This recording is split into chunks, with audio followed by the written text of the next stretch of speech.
प्यारे विद्यार्थियों, प्रश्नावली 3.1 का जो दूसरा क्वेश्चन था, उस क्वेश्चन में हमने द्विघात बहुपद ज्ञात करना सीखा। आज मैं आपको इसी प्रश्न को एक दूसरे तरीके से भी हल करना बताने जा रहा हूँ।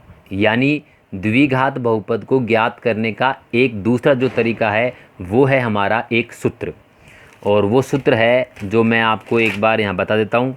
सूत्र इस प्रकार है, द्विघात बहुपद बराबर x square minus alpha plus beta x plus alpha गुणा बीटा।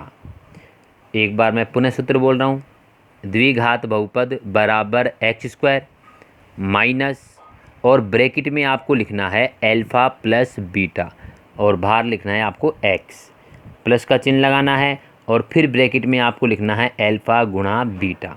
तो इस सूत्र को आप याद रखें, और इस सूत्र के द्वारा भी हम द्विघात बहुपद ज्ञात कर सकते हैं। अब हम इस सूत्र का एक बार प्रयोग करके देखते हैं। जैसे आपका जो 3.1 का दूसरा क्वेश्चन था, जिसमें हमें से द्विघात बहुपद पूछा जा रहा है, तो इसमें 6 प्रश्न है। तो जैसे हम दूसरा क्वेश्चन करते हैं, तो इसमें शून्यकों का जो योग है वो दे रखा है √2, और शून्यकों का गुणन दे रखा है 1/3। तो इसको हम लिखते हैं शून्यकों का योग बराबर √2 दिया हुआ है, और शून्यकों का गुणन जो दिया हुआ है वो है 1/3। अब शून्यकों का जो योग है उसे हम बोलते हैं एल्फ़ा प्लस बीटा बराबर √2, राइट। और एल्फ़ा गुणा बीटा जो है इसे हमने लिखा है बराबर 1/3। तो यहाँ पे हम इसको लिख देते हैं। इसके बाद में अब हम इसके हिसाब से संख्या जमाते हैं। पहले हम सूत्र लिखते हैं। सूत्र है हमारा द्विघात बहुपद बराबर x square minus alpha plus beta x plus alpha गुणा बीटा। सूत्र लिखने के बाद में हम इसमें संख्याओं को जमाते हैं।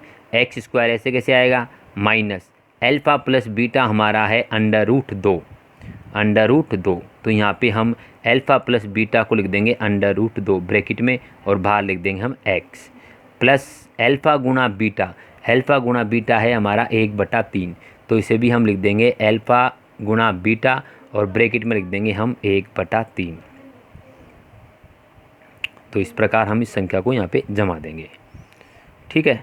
अब इसको हम हल करते हैं। एक्स स्क्वायर ऐसे कैसे आ जाएगा, माइनस √2 को एक्स से गुणा करेंगे तो √2x प्लस 1/3। तो ये हमारा जो बहुपद है द्विघात बहुपद, ये बटे में आ गया। तो याद रहे, जब भी द्विघात बहुपद बटे में आ जाए तो हम उसे सरल करके लिखेंगे। ये ज़रूरी है कि हम उसे सरल करके ही लिखें।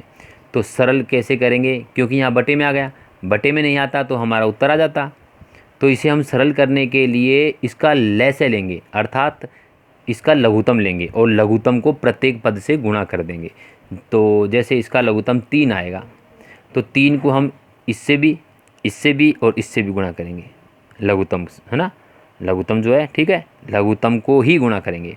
तो लघुत्तम 3 आ रहा है, 3 को हम एक्स स्क्वायर से गुणा करेंगे 3x², माइनस 3 को हम √2x से गुणा करेंगे तो 3√2x, और 1/3 को हम फिर 3 से गुणा करेंगे।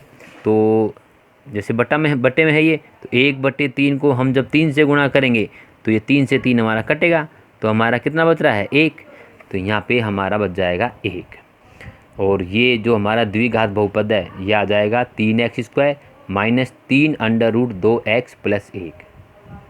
तो ऐसा करना ज़रूरी है। जब भी बहुपद आपका बटे में आ जाए तो आप उसके लघुत्तम को सभी पदों से गुणा करके उसे सरल कर लेना। तो इस प्रकार हम इस सूत्र के द्वारा भी द्विघात बहुपद ज्ञात कर सकते हैं।